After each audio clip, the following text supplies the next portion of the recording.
नहीं है, कानून सबके लिए। मैं नौजवानों तुमसे कह रहा हूं, मेरे फॉर्मर मिनिस्टर के जरिए नौजवानों, डरने और घबराने की जरूरत नहीं है। हम 65 साल डर डर कर फूक कर जिंदगी गुजारते रहे। आज मैं आपसे कह रहा हूं कि ये मुल्क हमारा है और हमेशा हमारा रहेगा। जरूरत इस बात की नौजवानों कि हमको अपनी पार्टी को लेकर आगे बढ़ना है, अपनी आवाज को लेकर आगे बढ़ना है। अरे 280 सीट पर बीजेपी कामयाब हो गई, क्या किए कांग्रेस वालों, क्या किए एनसीपी वालों? बड़ी बड़ी सेकुलर पार्टियां उत्तर प्रदेश में देखिए, एक भी मुसलमान, उत्तर प्रदेश में एक भी मुसलमान एमपी नहीं बना। किसकी जिम्मेदारी है ये? जो इल्जाम लगा देते फौजी यूनिवर्सिटी के ऊपर, कांग्रेस एनसीपी बोलती है वोट काटने के लिए आया है। हर जगह में जाता हूं तो बोलते वोट काटने के लिए आया हूं। मैंने कहा मेरे भाई, ये तो बता दो कि महाराष्ट्र में 2009 का पार्लियामेंट इलेक्शन, 2014 का पार्लियामेंट इलेक्शन, एक भी मुसलमान एमपी नहीं बना। क्या मैं जिम्मेदार हूं? इनके पास कोई जवाब नहीं है। इख्तियार इनके पास से चला गया, क्या मैं जिम्मेदार हूं? उत्तर प्रदेश में आजादी के बाद से पहली मरतबा ऐसा हुआ है कि एक भी एमपी कामयाब नहीं हुआ। समाजवादी, एक कहा का समाजवाद, ये तो यादव का भी बात है। मुलायम सिंह कामयाब होते, बहू कामयाब होती, भाई का बेटा कामयाब होता, भाई का बेटा कामयाब होता, भतीजे का नवासा कामयाब होता, मगर कोई कामयाब नहीं होता तो मुसलमान नहीं होता। हर जगह पर ही बात, हर जगह पर ही तकलीफ, हर जगह लोग चाहते हैं कि मुतबादिल हो, कांग्रेस का मुतबादिल हो, सेकुलर पार्टियों का मुतबादिल हो। अल्हम्दुलिल्लाह मजलिस इत्तेहाद मुस्लिमीन एक मुतबादिल के तौर पर, एक ऑल्टरनेटिव पॉलिटिकल और सेंटर के पॉलिटिकल पार्टी के तौर पर उभर रही है। ये बात आपको समझने की जरूरत है। और ये कब तक हमको डराते रहेंगे? ये वो आ जाएंगे, बीजेपी आ जाएगी। अरे बीजेपी आई तो तुम्हारी वजह से आई, शिवसेना आई तो तुम्हारी वजह से आई। तुम्हारा ऑर्डर जाकर मोदी के गोद में बैठ गया, तुम्हारा ऑर्डर जाकर शिवसेना के गोद में बैठ गया। तुमने 15 साल तरक्की और करप्शन के मसाइल इतने, करप्शन के इतनी बड़ी बड़ी फाइलें हैं, इन तमाम चीजों को आपके सामने रख दिया गया।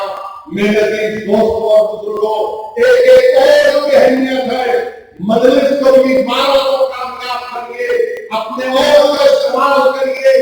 याद रखिए 37,000 करोड़ का बजट है। आप अपने घर के सामने निकल कर देख लो कौन से मसाइल, कितने मसाइल हल हुए।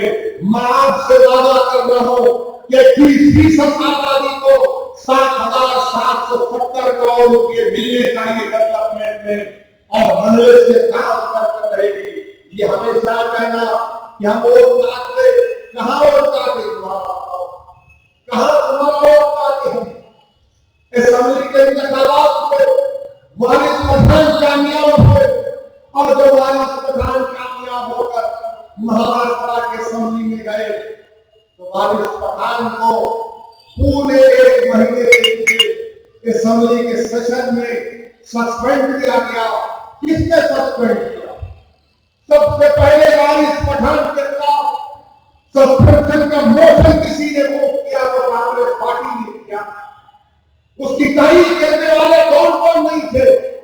और वारिस का जुर्म क्या था कि वारिस ने कहा कि हिंदुस्तान के कॉन्स्टिट्यूशन में नहीं है, मैं वो बात नहीं कहूंगा। तो इसी जुर्म पर वारिस को महाराष्ट्र की असेंबली से सस्पेंड किया गया। ये कांग्रेस का सेकुलरिज्म है, ये राष्ट्रवादी कांग्रेस का सेकुलरिज्म है। मेरे अभी दोस्तों और बुजुर्गों, डरने और घबराने की जरूरत नहीं है। हिंदुस्तान की जमहूरियत में हम अपनी पार्टी को वोट डाल सकते हैं। आज मुतबादिल आपके सामने है। मैं आज अपील कर रहा हूं कि मजलिस इत्तेहाद मुस्लिमीन के अपने वोट का इस्तेमाल करिए। और कल 21 जनवरी की आज पहली जनवरी है, शाम के 7:30 बजे हिंदुस्तान के वजीर आजम टीवी पर आ गए, नए कपड़े पहन के आ गए, ऐनक भी नहीं थी, आकर शुरू किया तो लोगों ने व्हाट्सएप पर एक जोक बना के डाल दिया कि अगर वजीर आजम भाइयों बहनों बोलेंगे तो 2000 रुपये लगेंगे, मित्रों बोलेंगे तो कुछ और सवाल। हिंदुस्तान के वजीर आजम ने लंबी तकरीर की, बड़ी बोरिंग तकरीर की, बोले जा रहे थे। हिंदुस्तान के वजीर आजम बड़ा दूर तक फेंकते हो, लंबी छोड़ देते। वो एक लतीफा बनाए, हिंदुस्तान के वजीर आजम सऊदी अरब गए थे, तो जहां कहीं फॉरेन ट्रिप में वजीर आजम जाते आप देख लोगे बड़े दूर से देखते हो, ऐसा नीचे से लेके ऊपर तक देखते हो, एक चीज को ऐसा दिखता है कि होगा साइंटिस्ट दे रहा है। तो भाई वजीर आजम सऊदी अरब गए थे, सऊदी अरब में वजीर आजम स्टाइलिश में मारे, बुरा तो नहीं माने के बीजेपी वाले हम स्टाइलिश बोल फैशनेबल भी है। तो वजीर आजम रियाद में एक तोप को देखे, तोप को आगे रख के राउंड मारे उसके, देखे सऊदी से बना था, उससे पूछे ये कितना दूर फेंकी, वो सऊदी से मुंबई को आ चुका था,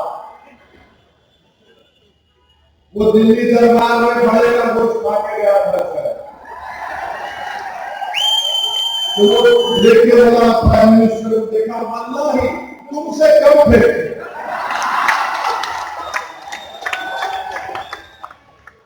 प्राइम मिनिस्टर 7:30 बजे से अपना बाजा बजा रहे थे, एक लंबी फेंक रहे थे, एक के बाद एक। पहला क्या बोल दिया वो सुनिए, अखबार वाले भी बोलेंगे भड़का भाषण करके जा रहे। हमारे वजीर आजम को लेकर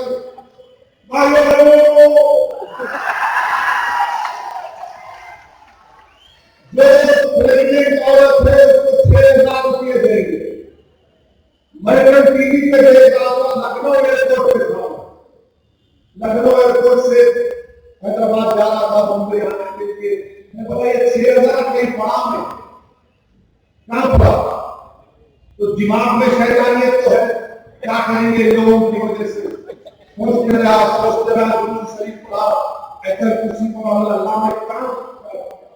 अचानक दिमाग बुला ले 6,000 करोड़ को 2013 में पार्लियामेंट में कानून बना था, food security act section 4, food security act 2013 section 4 subsection b, उसमें यह बात लिखी गई थी कि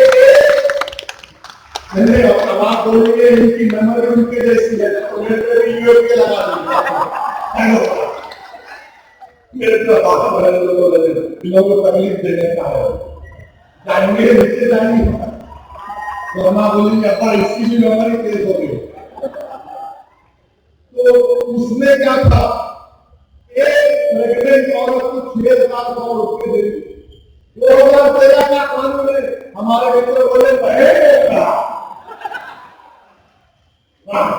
लंबी फेंकी, हम ये समझे में करता ही है। इस पर प्राइम मिनिस्टर हम थोड़ा पढ़ते, आपको क्या पढ़े नहीं है, थोड़ा पढ़े हैं, लंदन को जाके लॉ की डिग्री करके थोड़ा ही तो आवाज। प्राइम मिनिस्टर बोल दिए मैं 6,000 रुपये दूंगा, 2013 का कानून, मगर उसके लचक है। लचक क्या है, हर उस औरत को नहीं मिलेगा जो गवर्नमेंट के दवाखाने में जाएगी, उसको मिलेगा। बीएमसी के कितने दवाखानों में औरतों का इलाज होगा बताओ, कितने औरतों से गांव के इलाकों में कहा दवाखाने। हिंदुस्तान के वजीर आजम बोल दिए मैं 6,000 रुपये दूंगा, लंबा छोड़ दिए। अब लोग देखे मेरे भाई इन दमकी दूरों तक उन्हें सऊदी से छूटने बोला वल्लाह इससे कम फेंकती। फिर दूसरी बात वज़ीर आज़म बोल दिए, क्या कहा हमारे वज़ीर आज़म ने कि जो घर बनाएंगे अर्बन एरिया में, शहरी इलाका में लोग घर बनाएंगे उनको जो 6 लाख रुपए लिख के लाया था जो 9 लाख रुपए का लोन लेंगे उनको 4% इंटरेस्ट का, फिर उसके बाद कहा कि 12 लाख का जो लोग लेंगे घर में अर्बन एरिया में 3% का इंटरेस्ट देंगे। मैं बना बम्बई को आया था, मैं बैठ के सोच रहा था, फिर अपना दिमाग लगाया, मेरा काम किधर, तो प्राइम मिनिस्टर की एक स्कीम है। इन्होंने जब पहली मरतबा लोकसभा में तकरीर की तो कहा था मित्रों 2022 तक मैं 20 मिलियन घर बना के दूंगा। प्राइम मिनिस्टर ने कहा था कि 2022 तक मैं 20 मिलियन घर बना के दूंगा। हम आज के जलसे से हिंदुस्तान के वज़ीर आज़म को पूछना चाह रहे हैं, आज की तारीख तक 1 जनवरी तक 2 साल में आपने 6,716 घर बनाए हैं। वज़ीर आज़म थोड़ा कम फेंक होगा, इतना लंबा फेंक दिए। अच्छा, फिर उसमें से अब जो घर बनना है वो घर बनना है, ग्राउंडेड जो हुए 1 लाख 1.5 लाख के करीब ग्राउंडेड हुए।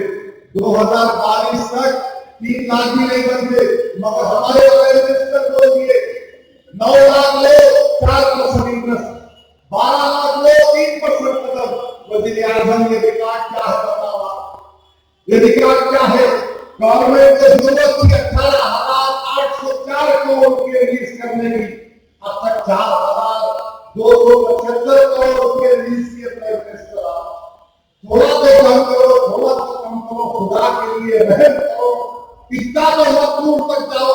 मुद्रा लोन बोलते, मुद्रा लोन में प्राइम मिनिस्टर बोलते 32 मिलियन लोगों को नौकरी मिली। अब आप तो सोचिए यहाँ पर मुद्रा में 32 मिलियन लोगों को नौकरी मिली बोलते प्राइम मिनिस्टर, और मुद्रा लोन में एक लोन 60% जो लोन दिया गया 50,000 का दिया गया, 50,000 का लोन में 32 मिलियन लोगों को नौकरी मिलती। प्राइम मिनिस्टर ना मेरे को तेरा नौकरी कहां मिलती, मगर वज़ीर आज़म समझ ले कि बोल के निकल जाऊंगा मैं, कोई पूछेगा नहीं। हिंदुस्तान के वज़ीर आज़म हम जानते हैं, हम देखते हैं और पूछते हैं। और हमारे वज़ीर आज़म ने 30 तारीख के दिन एक तकरीर में कहा, क्या कहा? भाइयों बहनों, आपको फोन की जरूरत नहीं है, बैंक को जाने की जरूरत नहीं है, आप खाली अंगूठे से बैंक बोला। मैं बोला उसको थम्सअप, अपने को थम्सअप दिखा। ये क्या है भाई, हम हमेशा छात्र नहीं है। प्राइम मिनिस्टर बोले हम लोगों अपना बैंक बन जाएगा। मेरा बात प्राइम मिनिस्टर तुमको सबको अवस्था दिखा के, मगर अब हिंदुस्तान की आवाम जानती है। और प्राइम मिनिस्टर ने क्या कहा कि मैंने इसका नाम भीम ऐप रख दिया, यानी भीमराव अंबेडकर के नाम से कहता कि मैंने भीम ऐप रख दिया। तो मुझे अचानक मेरे दिल में ख्याल आया कि हिंदुस्तान के वज़ीर आज़म ने तो आपका नाम भीम रख दिया, मगर आपकी पार्टी के लोग महाराष्ट्र में दलितों पर जो जुर्म का कानून है उसको निकालने की बात कर रहे हैं। आपकी पार्टी रोहित वेमुला की मौत की जिम्मेदार है, उसका मर्डर है, उसके कानून से कोई बात नहीं करते, भीम ऐप की बात करते वज़ीर आज़म। और तो गुजरात के दलितों को नंगा करके रोड पर पीटा गया, वज़ीर आज़म को भीमराव अंबेडकर याद नहीं आए। हिंदुस्तान के वज़ीर आज़म, आपकी पार्टी, आपके लोग इस तरह के कारनामे कर रहे हैं। भीमराव अंबेडकर को अपराधी पेश करने के बहुत ज्यादा तरीके हैं, और सबसे बड़ा तरीका ये कि दलितों को इज्जत की निगाह से देखो, दलितों को इज्जत दो। भीमराव अंबेडकर का नाम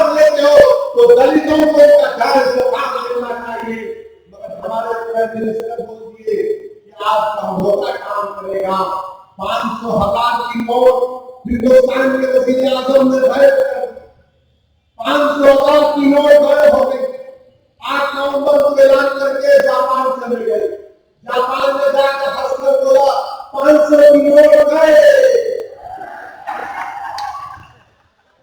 बोला वजीर आजम पहले कॉमेडी नहीं थोड़ी गोया को आकर कहा एकदम जज्बाती हो गए, पानी का ग्लास लेके पानी पिए। बोला ये क्या हुआ? तो लोगों ने कहा वजीर आजम का सीन है, इसलिए अभी पानी पी रहा। अजीब है। फिर आप उत्तर प्रदेश चले गए, जाकर कह दिया गरीब सो रहा है, अमीर 3 की गोली खरीद रहा है। एटीएम है यहाँ, बैंक ऑफ बड़ौदा है, बॉम्बे मर्केंटाइल कोऑपरेटिव बैंक है, जितने एटीएम है वहां भी लाइन है कि आप लाइन में ठहरे। कितने लोग लाइन में ठहरे रहा था? ये टीवी कैमरा फिर दिखाओ मित्रों को। अब लाइन में ठहरे तो वो किसको जानिए आप? मनुष्य को जानिए या किसको जानिए? लाइन में खड़ा है आपको। तो अब लाइन में ठहरे तो सोचना ठीक है, तू 10 घंटे ठहरा था ना, अब 10 साल तक तू रखेगा इंशाअल्लाह। 10 घंटे 12 घंटे रात भर लोग खड़े होते, मगर हमारे प्राइम मिनिस्टर कुछ नहीं होते। 120 लोग मारे गए, हमारे प्राइम मिनिस्टर कुछ नहीं होते।